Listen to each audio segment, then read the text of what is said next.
Hello friend, welcome to my channel মাতৃভূমি। আমি বিশ্বজিৎ। আগের ভিডিওতে আপনারা গুলমার্গ দেখেছিলেন। গুলমার্গ থেকে ফিরতে একটু রাত্রি হয়ে গেছিল, তাই আমরা ডাইরেক্ট একদম ডাল লেকের হাউসবোটে উঠলাম।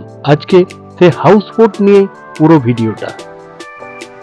আর দূরে যে পাহাড়ের উপর লাইট জ্বলছে সেটা হচ্ছে পরিমল, সেটাও একদিন যাব, তার ভিডিও আপনারা পেয়ে যাবেন। গেট নাম্বার 8-এ আমাদের জন্য শিকারা দাঁড়িয়েছিল, আর আমাদের যে হাউসবোটটাই থাকবো সেটা হচ্ছে ইয়ং শেহজাদা। আমাদেরকে যে শিকারা দিয়ে হাউসবোট পর্যন্ত পৌঁছে দিচ্ছে তার জন্য এক্সট্রা কোনো টাকা লাগবে না। আর আমাদের এটা প্যাকেজেই ছিল, 2 দিন হোটেলে ছিল আর 1 দিন হাউসবোট। কিন্তু আমাদের শ্রীনগর পুরো ঘোরা হয়নি বলে আমরা এক্সট্রা আরেক দিন বাড়িয়েছিলাম, তার জন্য আমাদের এক্সট্রা টাকাও লেগেছিল। তো সেই দিন আমরা শিকারা রাইডটা নিয়েছিলাম।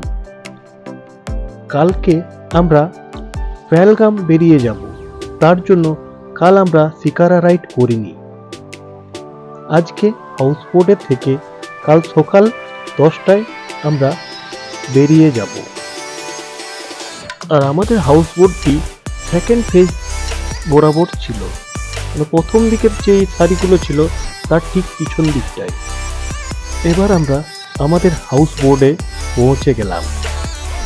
আজকের রাতটা এই হাউসবোটে আমরা থাকব। আমরা 10 জন মেম্বার থাকার জন্য আমাদেরকে 2টো শিকারা দিয়েছিল। এবার আমাদের হাউসবোটটা দেখে নিই।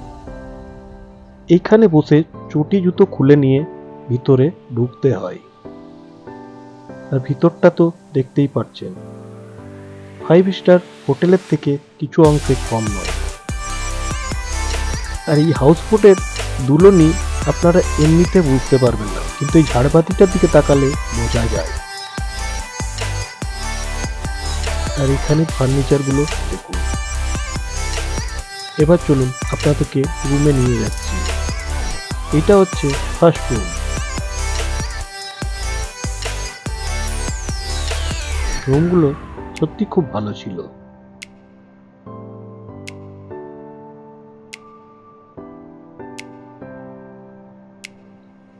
এখানে বেসিন ছিল হাত ধোয়ার জন্য। তারপরে আর একটা রুম। রুমগুলোতে 2টি করে বেড ছিল এবং বেডগুলির সাথে ইলেকট্রিক ব্ল্যাঙ্কেট ছিল। আর প্রত্যেকটা রুমের সাথে একটা করে অ্যাটাচ বাথরুম, বাথরুমে একটা করে বাথটব থাকছিল। কিন্তু সব থেকে খারাপ লাগা কি জানেন, এই বাথটবের মধ্যে আপনাকে টয়লেটটা করতে হবে। এই জিনিসটা আমার একদমই ভালো লাগেনি, কিন্তু কিছু করার নেই। আর এটা আমাদের রুম দিয়েছিল। এই রুমে একটাই বেড আছে, কিন্তু বেডটা ঠিক বড় সড়ো। আর এই যে গোলটা দেখছেন, লাইট যখন থাকে খুব সুন্দর লাগে। আর এই হাউসবোটের একটা খুব খারাপ হলো, বেশি লাইট থাকে না, কিছুক্ষণ পরপরই লাইট চলে যায়। আর এখন যে লাইটটা দেখছেন সেটা ইনভার্টারের লাইট, এতে আপনাদের সব লাইট জ্বলবে না। আর ব্ল্যাঙ্কেটটাও এই ইনভার্টারে চলে না। এটা আমার রুমের বাথরুম। ডাল লেকে এই হাউসবোটগুলি খুব ঠান্ডা হয় হোটেলের তুলনায়। সব বা একটা আলাদা অনুভূতির জন্য একদিন থেকে যেতেই পারেন।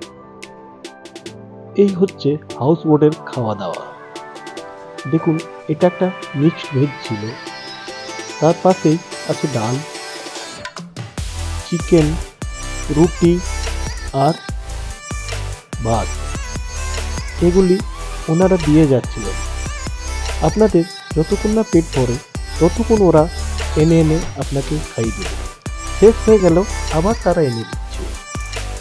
খাবার দাবার খাওয়া তো হয়ে গেল, কিন্তু এই হাউসবোটে 4টাই রুম আছে আর আমাদের 5 জন ফ্যামিলি, তাই একজনকে আর একটা আলাদা হাউসবোট দিয়েছিল কিন্তু একাই একজন আলাদা করে হাউস বোটে থাকাটা একটু ভালো লাগছিল না। আমরা একসাথে এসেছি আর আলাদাভাবে রাত্রি থাকবো, সেটাও একটা কীরকম লাগছিল। তাই একজন একা না গিয়ে তার সাথে আরেকজন চলে গেল, মানে আমার বন্ধু এবং আমার ছোট ভাই। তারা দূরে ওই উপর প্রান্তে যে হাউস বোটটা লাইটটা জ্বলছে ওটাতে তারা ছিল। ওই হাউস বোটে মাত্র তারা দুটো ফ্যামিলি ছিল। বেশি রাত না করে খাওয়া দাওয়া করে শুয়ে পড়লাম, কারণ কাল সকাল সকাল উঠে আমরা সোনমার্গ যাব। সোনমার্গ থেকে ডাইরেক্ট পেহেলগাম। আর আমার হাতে দেখুন এই ছোট্ট একটা শিকারা। সকালে উঠে ব্রেকফাস্ট সেরে নিয়ে আমরা হাউস বোট ছেড়ে দিলাম। আজকে আমরা শিকারা রাইড করিনি, আজকে অনেকটা জার্নি করতে হবে।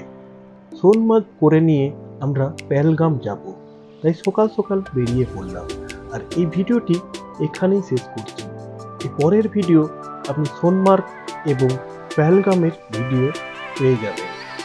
তাই পুরো ভিডিওটি দেখার জন্য থ্যাংক ইউ, এবং কেমন লাগলো সেটা জানাতে ভুলবেন না। আমার চ্যানেলে নতুন হয়ে থাকলে সাবস্ক্রাইব অবশ্যই করবেন। Thank you.